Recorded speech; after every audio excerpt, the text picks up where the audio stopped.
নমস্কার বন্ধুরা, good evening. সবাই কেমন আছো? তো হাসি লাইফস্টাইল ব্লগে সবাইকে স্বাগত। তো চলো আবার একটা নতুন ভিডিওতে চলে এসেছি। তো বন্ধুরা, এখন আমরা বেরিয়ে গেছি। দেখতে পাচ্ছ আমার সাথে আছে আমাদের একটা পুচকু ছোট ভাই, আর ওই যে দিদি আছে ওপারে আসছে।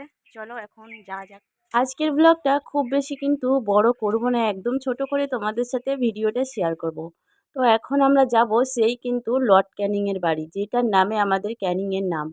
তো চলো সেই নামেই আমাদের লর্ড ক্যানিংয়ের সেই পোড়ো বাড়ি তোমাদের সাথে শেয়ার করব। তো ভিডিওটার সাথে থাকো। এখন কিন্তু পোড়ো বাড়িটাকে পোড়ো বাড়ি বলা শুধু যাবে না, একদম ভূতের বাড়ি হয়ে গেছে। তো দেখতে পাচ্ছ, চলো ভিতরে যাই। তো চলো এখন আমরা এই যে লর্ড ক্যানিংয়ের বাড়ি চলে এসেছি। এটা আমাদের ক্যানিংয়ের ঐতিহাসিক একটা জায়গা, এইটার নামে আমাদের ক্যানিংটার নামকরণ করা হয়েছে। দেখতে পাচ্ছ, চলো ইংরেজদের সেই পোড়ো বাড়িটা তোমাদেরকে আজকে শেয়ার করব। এই যে আমরা ভিতরে আসলাম, দেখতে পাচ্ছি সেই পুরো বাড়ি।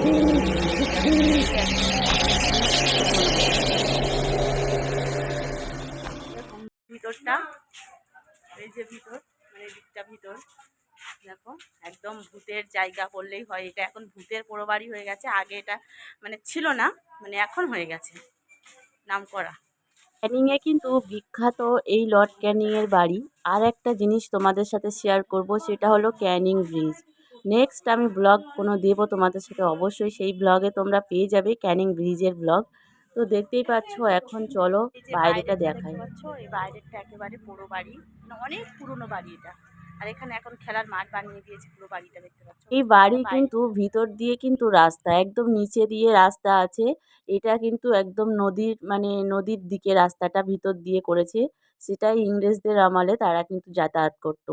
আর সেই ভিতরটা তোমাদের সাথে হয়তো আমি শেয়ার করতে পারবো না, কারণ ওইখানে যাওয়া একেবারে অসম্ভব। তো যতটা পারি তোমাদের সাথে কিন্তু এই ব্লগে শেয়ার করছি, দেখতে পাচ্ছ। তো এদিকটা দেখো, একেবারে গাছে গাছে ভরে গেছে, আর অনেক পুরনো এই যে নিচে দিয়ে এই রাস্তা। তো এখানে মানে যাওয়া সম্ভব না, তো সেই জন্য তোমাদের সাথে একটা ছোট করে ব্লগ শেয়ার করলাম। আর বাইরেটা দেখতে পাচ্ছ, সবাই কিন্তু বসে তাস খেলছে। তো যাই হোক, আমরা আবার চলে আসলাম ওইখান থেকে সোজা বৃদ্ধাশ্রমে। তো এটা আমাদের ক্যানিং মৌখালি বৃদ্ধাশ্রম। একদিন তোমাদের সাথে একটা বড় ব্লগে সব কিছু শেয়ার করে দেবো, আজকে আর সব কিছু শেয়ার করা সম্ভব না। তো চলো আমরা ফাইনালি চলে এসেছি বাড়িতে। আর অনেকটা রাত হয়ে গেছিলো, অন্ধকার রাস্তা বলে তোমাদের সাথে ব্লগটা ভালোভাবে শেয়ার করতে পারিনি। তো যতটা পারি তোমাদের সাথে শেয়ার করেছি। আর আজকে রাতের মেনুটা তোমরা নিশ্চয়ই দেখতে পাচ্ছ। তো চলো সবাই ভালো থেকো, সুস্থ থেকো। ভিডিওটা ভালো লাগলে বেশি বেশি করে শেয়ার করে দিও। টাটা।